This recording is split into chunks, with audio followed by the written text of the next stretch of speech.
मैं बलवंत सिंह यादव, अध्यापक, Gandhi inter college Quba, महनाजपुर Azamgarh. वर्णमाला प्रकरण में वर्णों का प्रयत्न मैं पढ़ा रहा हूँ। वर्णमाला पाठ 7 में हमने आभ्यंतर प्रयत्न के बारे में बताया कि आभ्यंतर प्रयत्न 5 होते हैं: स्पृष्ट, ईषद स्पृष्ट, ईषद विवृत, विवृत और संवृत। तो आभ्यंतर प्रयत्न के बारे में मैं बता चुका हूँ पिछली वीडियो में। आज मैं आप लोगों को बाह्य प्रयत्न, वर्णों का जो बाह्य प्रयत्न है, आज उसके बारे में हम बताएंगे। ये धारणा है लोगों की कि बाह्य प्रयत्न क्या है, आभ्यंतर प्रयत्न क्या है। सामान्यतः लोग कह देते हैं कि मुख के भीतर जो प्रयत्न करते हैं, चेष्टा करते हैं वर्णों के उच्चारण में, वह आभ्यंतर प्रयत्न है। अब मुख के बाहर जो चेष्टा करते हैं वो बाह्य प्रयत्न है। मेरे समझ से ठीक नहीं है, क्योंकि जो ध्वनियाँ मुख के बाहर हो जाती हैं उच्चारण करते समय, होठों से बाहर, मुख विवर से बाहर निकल जाती हैं, तो आप कौन सी चेष्टा करेंगे? कोई चेष्टा आप नहीं कर सकते, वो तो आपकी पहुंच से बाहर होगी। हाँ, बाह्य प्रयत्न कहते किसको हैं, आइए देखते हैं। आज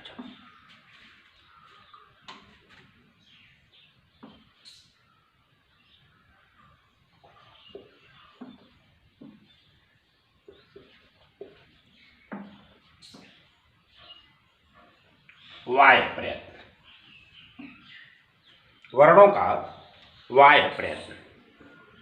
मैंने बताया था कि आभ्यंतर प्रयत्न 5 होते हैं और बाह्य प्रयत्न ये 11 होते हैं। इनकी संख्या 11 होती है। बाह्य प्रयत्नों की संख्या 11 होती है और आभ्यंतर प्रयत्नों की संख्या 5 होती है। ये 11 कौन कौन है, इनको आप देख सकते हैं कि 11 कौन कौन है। बाह्य प्रयत्न,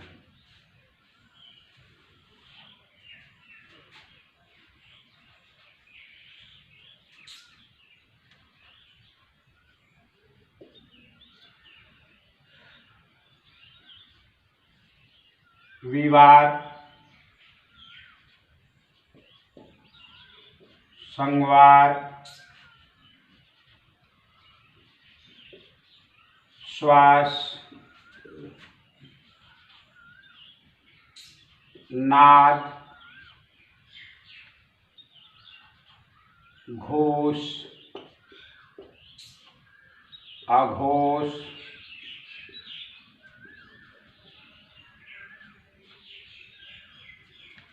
अल्पप्राण,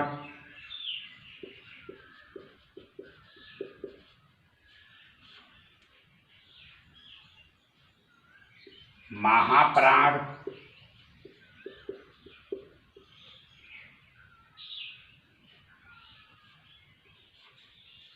अल्पप्राण, महाप्राण, उदात्त, अनुदात्त और स्वरित। देखिए, ये बाह्य प्रयत्न है। विवार, संवार, श्वास, नाद, घोष, अघोष, अल्पप्राण, महाप्राण, उदात्त, अनुदात्त, स्वरित। कैट हो गए आपके 1 2 3 4 5 6 7 8 9 10 11। बाह्य प्रयत्नों की संख्या कितनी है? 11। परीक्षा में पूछेगा आभ्यंतर प्रयत्नों की संख्या, बताएंगे 5। बाह्य प्रयत्नों की संख्या बताएंगे 11। कुल प्रयत्नों की संख्या 11 और 5 16। तो ये प्रयत्न, बाह्य प्रयत्न 11 है। ये वर्णों के हैं, स्वर व्यंजन सबके हैं। ये वर्णों के प्रयत्न याद रखिएगा। तो वर्ण, स्वर व्यंजन 2 रूप में है, दोनों के। मैंने आपको बताया था कि आभ्यंतर प्रयत्न क्या है। मुख विवर से लेकर के एक कंठ पर प्रयत्न, देखिए, मुख विवर से लेकर के कंठ पर्यंत जो प्रयत्न किया जाता है। यहाँ कंठ है, काकलक नीचे गल छिद्र शुरू होता है। ये कंठ नीचे नहीं है। श्वास नलिका है, लेकिन जो कंठ की अवधारणा है यहाँ से है। यहाँ से लेकर के और मुख विवर तक यह आभ्यंतर प्रयत्न का क्षेत्र है। और यहाँ काकलक जो है इसके नीचे गल छिद्र, श्वास नली, अब यहाँ बाह्य प्रयत्न माने मुख का जो क्षेत्र है उसके बाहर, ये नहीं कि इस होठ के बाहर, नहीं, कंठ और मुख विवर का जो क्षेत्र है इसके अलावा जो गल छिद्र है इसकी बात हो रही है। वर्णों के उच्चारण में गल छिद्र का संकुचित होना, फैल जाना, ये बाह्य प्रयत्न में आएगा। आपको भी हम बताएंगे कैसे होता है। तो ये विवार है। विवार आप समझ रहे हैं क्या है? विवार माने फैलना, जो गल छिद्र है उसका फैल जाना, वो फैल जाएगा तो विवार है। विवार माने फैलना। और संवार का मतलब क्या होता है? सिकुड़ना। संवार का अर्थ है सिकुड़ना।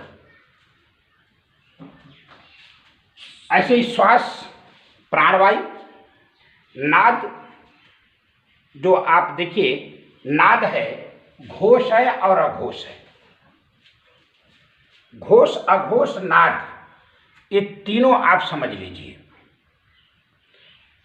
घोष व्यक्त ध्वनि है, नाद स्पष्ट ध्वनि है और अघोष मूक ध्वनि है। व्याकरणों ने इनके बारे में बताया है कि नाद क्या है, घोष क्या है, अघोष क्या है।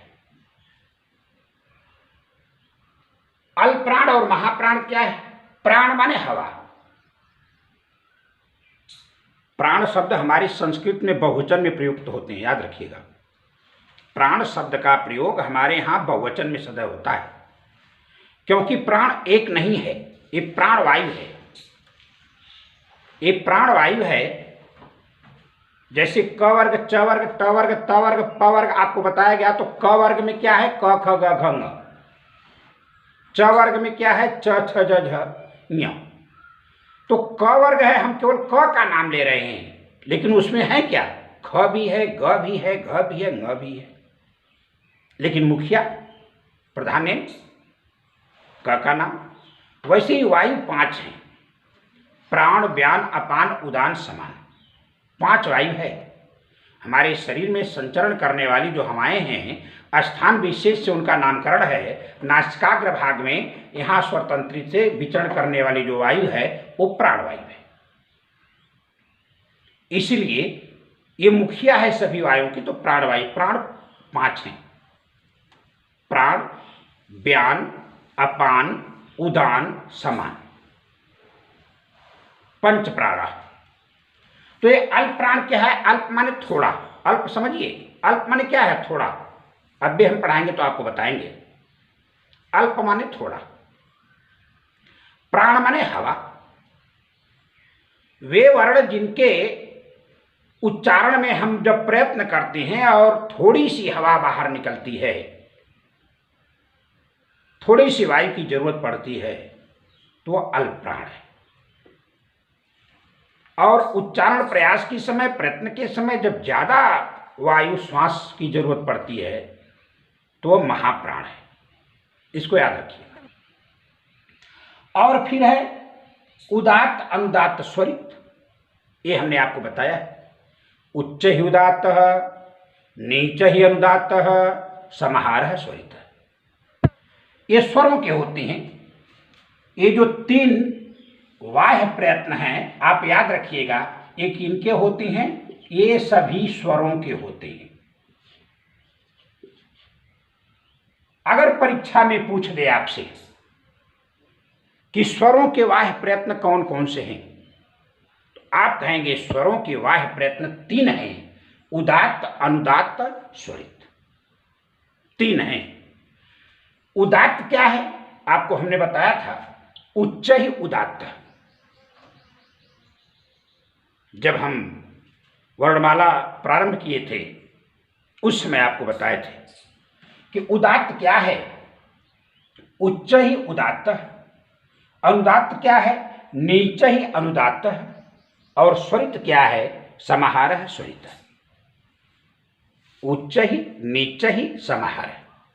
याद रखिएगा। उच्चारण स्थान से, सामान्य उच्चारण स्थान से थोड़ा सा ऊपर उठ करके जोर से अगर बोला जाए, वर्णों का उच्चारण किया जाए, तो वह प्रयत्न जो होता है वह उदात्त कहलाता है। उदात्त के बारे में बताया गया है। उदात्त क्या है, मैंने आपको पढ़ाते समय बताया था। उच्च ही उदात्त, उच्च ही और उदात्त। उदात्त माने तोड़ेंगे आप तो क्या बनेगा यार, उच्च ही। उच्च ही क्या है, परीक्षा में पूछ देता है। उच्च ही उदात्त में उच्च ही है।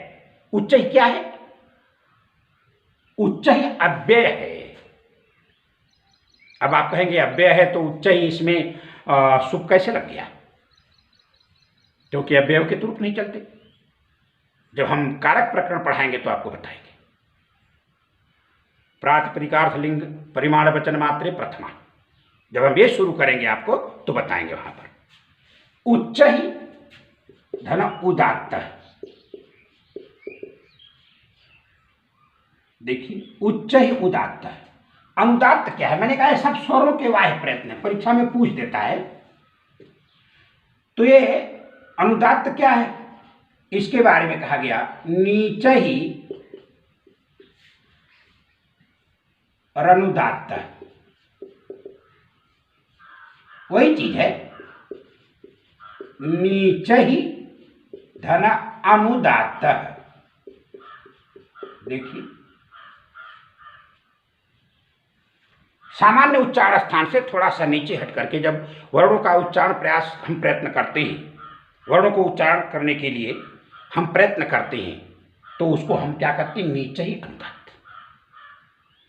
और स्वरित क्या है, इसके बारे में कहा गया समाहारः स्वरितः, समाहारः स्वरितः। समाहार न ऊपर न नीचे, बिल्कुल जहां है सामान्य मूल स्थान से उच्चरित होता है तो समाहार है। तो उच्च है उदात्त है, नीचे है उदात्त है, समाहार स्वरित। मैं क्यों बता रहा हूं, ये बहुत महत्वपूर्ण है। वाह्य प्रयत्न में जो 11 वाह्य प्रयत्न हैं, इनमें 3 वे वाह्य प्रयत्न हैं ये उदात्त अनुदात्त स्वरित, जो स्वरों के होते हैं, ये व्यंजन के नहीं होते।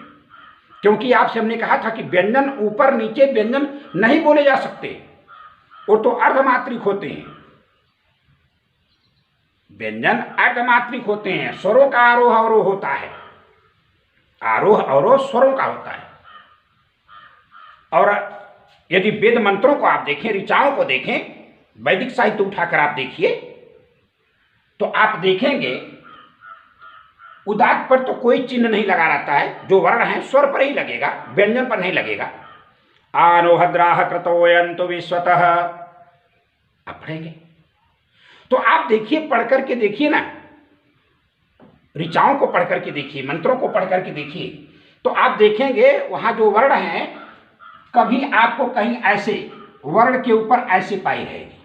मान लीजिए कि नो लिखा है, नो, इसके ऊपर ऐसे पाई है, तो जो ये ऊपर पाई है न की नहीं है, ये किसकी है, यह ओ पर है, ओ पर, यह ओ पर अनुदात्त है इसका।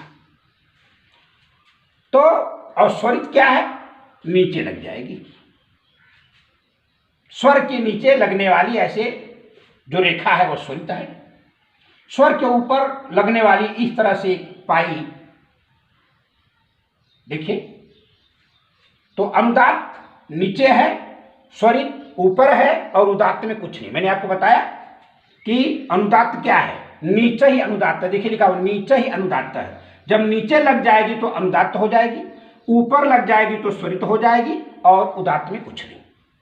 उदात्त अनुदात्त स्वरित, इतना याद रखिएगा। यह स्वरों के होते हैं, स्वरों के एक प्रयत्न, वाह्य प्रयत्न स्वरों के हैं, और ये जो किसके हैं, ये व्यंजन के हैं।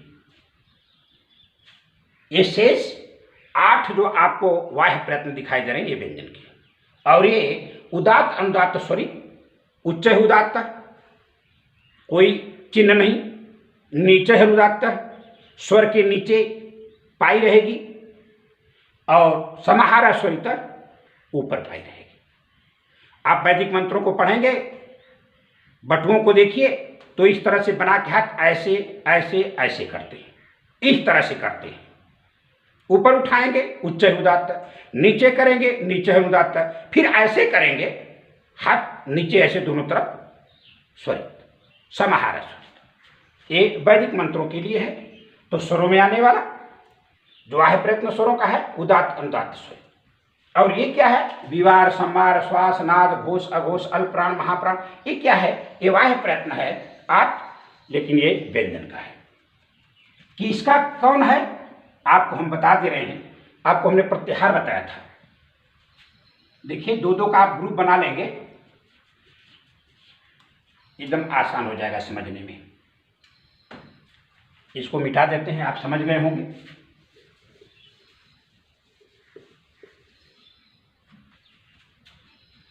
खर प्रत्याहार, खरो,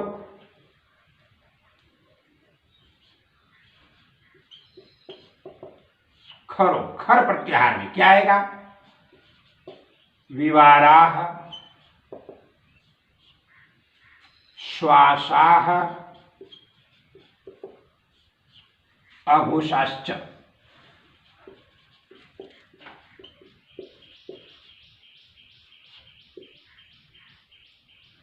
खरो, विवारा, श्वासा, घोषाश्च। खर प्रत्याहार में आने वाले वर्ण हैं, जो भी खर प्रत्याहार, खर एक प्रत्याहार है, उसमें जो आने वाले वर्ण हैं उनका वाह्य प्रयत्न विवार भी होता है, श्वास भी होता है और अघोष होता है। खर प्रत्याहार में आने वाले वर्णों का जो वाह्य प्रयत्न है वह विवार, श्वास और अघोष है। याद रखिएगा। खर प्रत्याहार में आते कौन कौन हैं? खर प्रत्याहार में कौन कौन से वर्ण आते? खरो क्या है? यह है खर प्रत्याहार।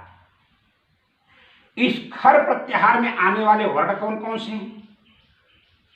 ख, फ, छ, ठ, थ, च, ट,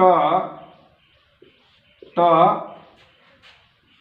क, प, श, ह्र, स। खर, ख, फ, छ, ठ, थ, च, ट, त, क, प, श, स। ये किस प्रत्याहार में? खर प्रत्याहार में। तो खर प्रत्याहार में आने वाले जो वर्ण हैं इनका वाह्य प्रयत्न क्या होता है? विवार, श्वास, अघोष। सभी का ख का भी वाह्य प्रयत्न कोई पूछेगा क्या है? विवार है, श्वास है, अघोष है। अघोष हमने बताया आपको मूक ध्वनि, और घोष बताया स्पष्ट ध्वनि। ये मूक ध्वनि अघोष है। और देखिए अ माने नहीं, न तत्पुरुष समास। जो घोष न हो अघोष है, न घोष आई अघोष। तो अघोष मुख ध्वनि है।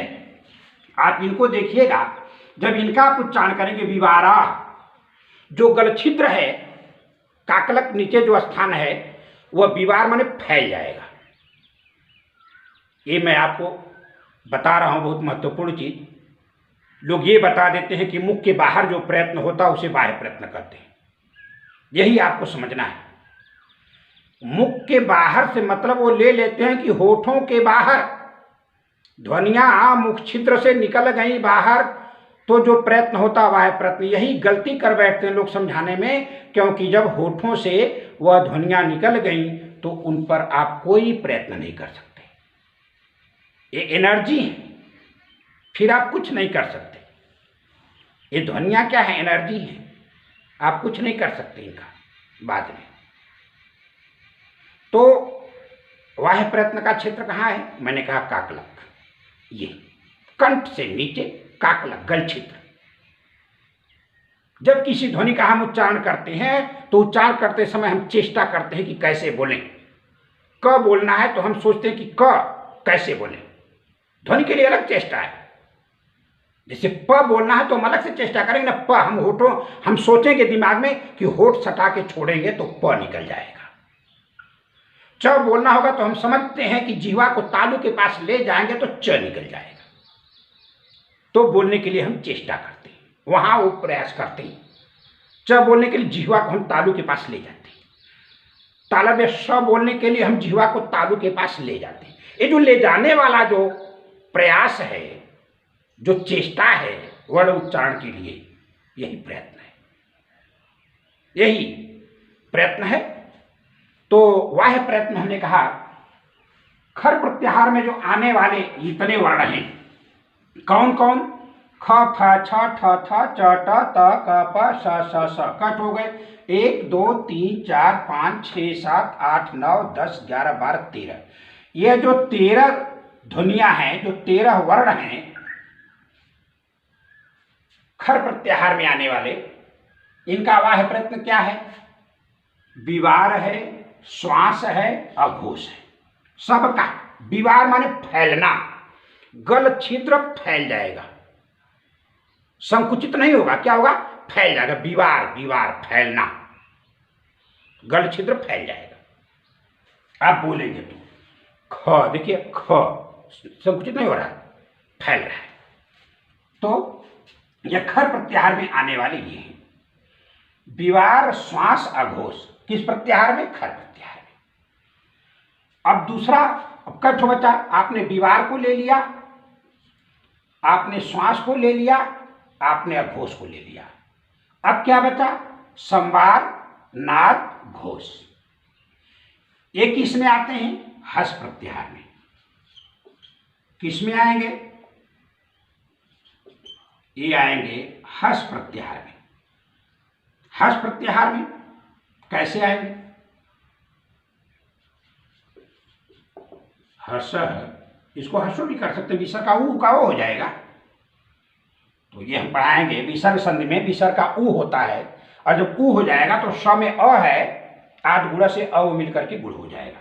तो कहीं हर्षो रहेगा तो आप घबराइएगा मत, हर्ष ही है उसका मूल रूप। हस प्रत्याहार में हर्ष क्या है? संवार,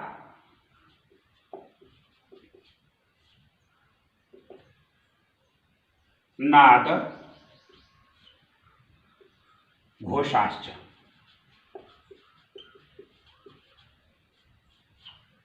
हस प्रत्याहार में कौन कौन आते हैं? संवार आएगा, नाद आएगा और घोष वर्ण आएगा।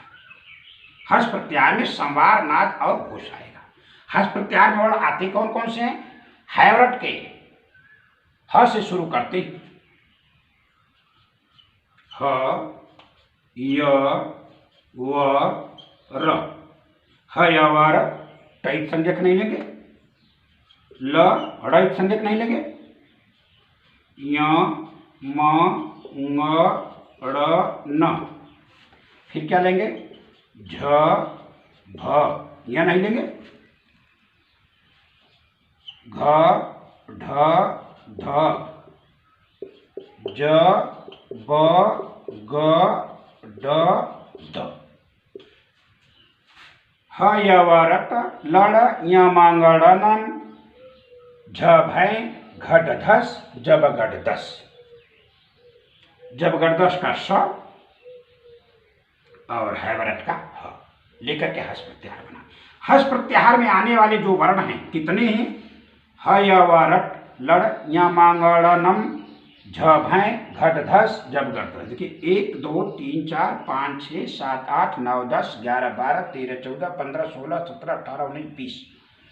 ये जो 20 ध्वनियां हैं, व्यंजन ध्वनियां, इन 20 ध्वनियों का जो बाह्य प्रयत्न है वो क्या है? संवार है, नाद है, घोष है। जब इनको बोलेंगे, ये ध्वनियां जब निकलेंगी तो जानते हैं क्या होता है?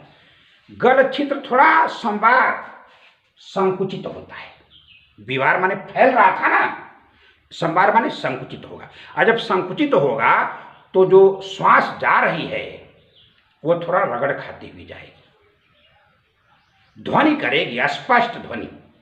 इसलिए क्या है इसमें? अस्पष्ट ध्वनि। क्यों अस्पष्ट ध्वनि? घोष, घोष माने अस्पष्ट ध्वनि, और घोष माने मूक ध्वनि, हमने आपको बताया था। तो हस प्रत्याहार में आने वाला संवार, नाद, घोष। हयवर यम ल यमांगड़नम झ भय घट धस जब गढ़ धस। इन सूत्रों से लेकर, महेश्वर सूत्रों से लेकर के बना 20 वर्ण है इसमें। तो हस प्रत्याहार में आने वाले संवार, नाद, घोष वर्ण हैं। खर प्रत्याहार में आने वाले जो विवार, श्वास और अघोष वर्ण हैं। ये परीक्षा में पूछेगा। अगर ये पूछ देगा कि छ कौन सा वर्ण है, तो आप बताएंगे विवार श्वास अघोष है। हर वाह्य प्रयत्न, हर ध्वनि के आप समझिए इनके 4 वाह्य प्रयत्न हो जाएंगे ऐसे व्यंजन ध्वनियों के। कैसे हो जाएंगे? क्योंकि एक अल्प प्राण और महाप्राण मिल जाएगा। आपको क्या मिलेगा? एक अल्प प्राण मिलेगा, एक महाप्राण मिलेगा। वो हम आपको बताएंगे अल्प प्राण क्या होता है, महाप्राण क्या होता है। वर्गाणाम प्रथम तृतीय पंचमा एड़श्च अल्प प्राण। वर्गाणाम वर्गों के प्रथम तृतीय पंचम और एड़ प्रत्याहार में आने वाले जो वर्ण हैं वह अल्प प्राण में गिने जाते हैं। वर्गाणाम द्वितीय चतुर्थौ षलश्च, वर्गों के द्वितीय चतुर्थ और षल प्रत्याहार में आने वाले वर्ण महाप्राण में गिने जाते हैं। तो अल्प प्राण महाप्राण भी आपको बताएंगे।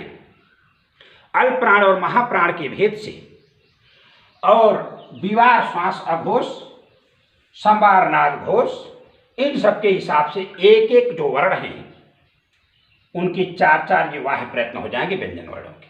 कैसे?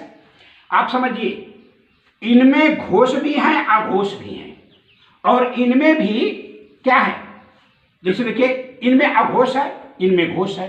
तो अब आप समझिए इनमें आपका अल्प प्राण भी आएगा और महाप्राण भी आएगा, ऐसे इनमें भी अल्प प्राण भी आएगा और महाप्राण भी आएगा।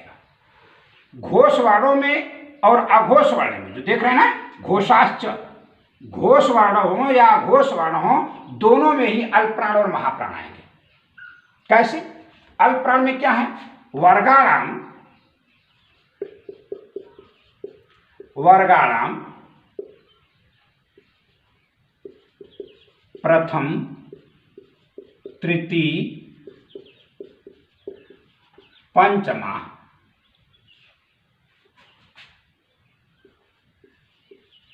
यड़श्च अल्प प्राण। सभी वर्गों के प्रथम तृतीय पंचम और एड़ प्रत्याहार में आने वाले वर्ण क्या है? अल्प प्राण है। अब देखिए प्रथम तृतीय सभी वर्गों के प्रथम आप देख रहे हैं, प्रथम क्या है? क, तो अल्प प्राण में हो गया। तो अल्प प्राण आपके घोष में भी मिल गया, और तृतीय, तृतीय क्या है आपको मिलेगा? जस प्रत्याहार में देखिए ग, यहां भी अल्प प्राण हो गया।